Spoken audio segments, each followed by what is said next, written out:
യേശുവിലേറ്റവും സ്നേഹം നിറഞ്ഞ സഹോദരി സഹോദരന്മാരെ, പ്രഭാതത്തിൽ നല്ലൊരു ദിവസം ആശംസിക്കുകയാണ്. പ്രത്യേകിച്ച് ഇന്ന് ജ്ഞാനവും മനുഷ്യനും തമ്മിലുള്ള ബന്ധത്തെ സൂചിപ്പിക്കുന്ന വചനഭാഗമാണ്. സുഭാഷിതങ്ങളുടെ പുസ്തകം 8-ാം അധ്യായം 17-ാം വാക്യം. അവിടെ പറയുന്ന ഇപ്രകാരമാണ് വചനം: എന്നെ സ്നേഹിക്കുന്നവരെ ഞാനും സ്നേഹിക്കുന്നു, ജാഗരൂകതയോടെ അന്വേഷിക്കുന്ന എന്നെ കണ്ടെത്തും. ഇവിടെ ജ്ഞാനവും വ്യക്തിയും തമ്മിലുള്ള ബന്ധമാണെങ്കിൽ നമ്മളെ ജ്ഞാനമെന്ന് അതിന് പകരമായിട്ട് യേശുവുമായിട്ട് നമ്മളൊന്ന് കമ്പയർ ചെയ്യണം. അപ്പോൾ യേശുവിനെ ഞാൻ സ്നേഹിക്കുമ്പോൾ യേശു എന്നെ സ്നേഹിക്കും.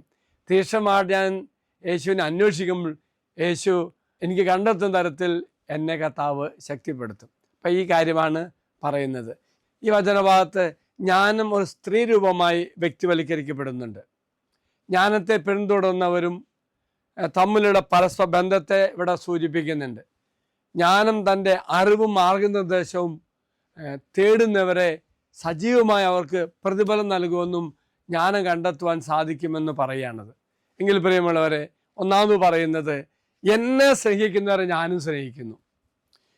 ഒരു വ്യക്തിത്വ രൂപമെന്ന നിലയിൽ ജ്ഞാനം തൻ്റെ പഠിപ്പിക്കലുകളെ വിലമതിക്കുകയും അന്വേഷിക്കുകയും ചെയ്തുകൊണ്ട് തൻ്റെ സ്നേഹത്തിന് പ്രതിഫലം നൽകുന്നവരോട് പരസ്പരം സ്നേഹിക്കുന്നു, അല്ലെങ്കിൽ സ്നേഹം പ്രകടമാക്കുന്നു.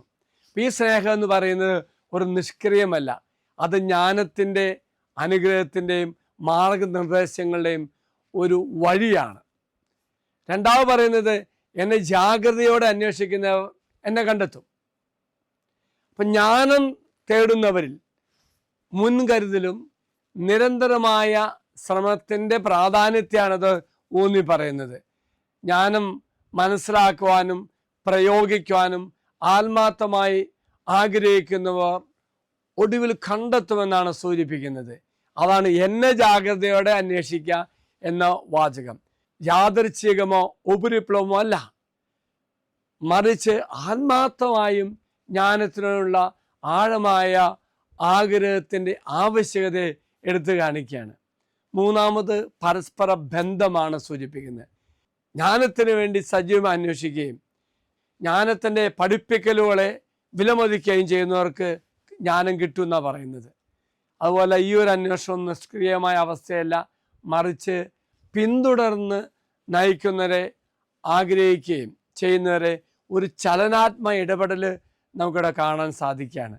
അതുകൊണ്ട് അച്ഛൻ പറഞ്ഞത് ഈ മൂന്ന് കാര്യങ്ങൾ നമുക്ക് ജ്ഞാനത്തെ എന്ന് പകരമായിട്ട് യേശുവിനെ എന്ന് കണ്ടു പറയാൻ പറ്റുമോ? അതായത് എന്നെ സ്നേഹിക്കുന്നവരെ ഞാനും സ്നേഹിക്കുന്നു, കർത്താവ് പറയുന്നു. കർത്താവ് സ്നേഹിക്കണം.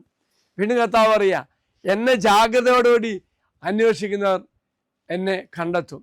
അപ്പോൾ തീർച്ചയായിട്ടും നമ്മൾ വില കൊടുത്ത് ജാഗ്രതയോടുകൂടി ദൈവത്തെ അന്വേഷണം കണ്ടെത്തും. വീണ്ടും ഈ കണ്ടെത്തുന്നതിലൂടെ പരസ്പര ബന്ധത്തോടെ ആഴപ്പെടാൻ നമുക്ക് സാധിക്കുകയും ചെയ്യും. എങ്കിൽ പ്രിയമുള്ളവരെ, ഈശോയെ സ്നേഹിക്കുമ്പോൾ ഈശോ എന്നെ ആഴമായി സ്നേഹിക്കും. ഞാൻ ഈശോയെ കണ്ടെത്താൻ ശ്രമിക്കുമ്പോൾ ഈശോയെ കണ്ടെത്തുവാൻ തക്ക തരത്തിൽ ദൈവം എന്നെ സഹായിക്കും. വീണ്ടും ഞാൻ ഈശോയും തമ്മിലുള്ള പരസ്പര ബന്ധത്തിൽ ആഴപ്പെടാൻ നോക്കുമ്പോൾ ആ ഒരു ബന്ധം പുതിയ തലത്തിലേക്ക് ഉയരപ്പെടും. ദൈവം നിങ്ങളെല്ലാവരും അനുഗ്രഹിക്കട്ടെ എന്ന് പ്രാർത്ഥിക്കുന്നു. എന്നും കർത്താവിനെ സ്നേഹിക്കാനും കണ്ടെത്താനും ബന്ധത്തിൽ ആഴപ്പെടുവാനും നമുക്കെല്ലാവർക്കും സാധിക്കട്ടെ എന്ന് പ്രത്യേകം പ്രാർത്ഥിക്കുന്നു. ദൈവം എല്ലാവരും അനുഗ്രഹിക്കട്ടെ എന്ന് പ്രാർത്ഥിക്കുന്നു. നമ്മുടെ കർത്താവായ ഈശോ മിശിഹായുടെ പിതാവായ ദൈവത്തിൻ്റെ സ്നേഹവും പരിശുദ്ധാത്മാവിൻ്റെ സഹവാസവും കൂടെ ഉണ്ടായിരിക്കട്ടെ, ഇപ്പോഴും എപ്പോഴും എന്നേക്കും. ആമേൻ. ഒരു നല്ല ദിവസം ആശംസിക്കുന്നു. എല്ലാവരും കർത്താവ് അനുഗ്രഹിക്കട്ടെ. Praise the Lord.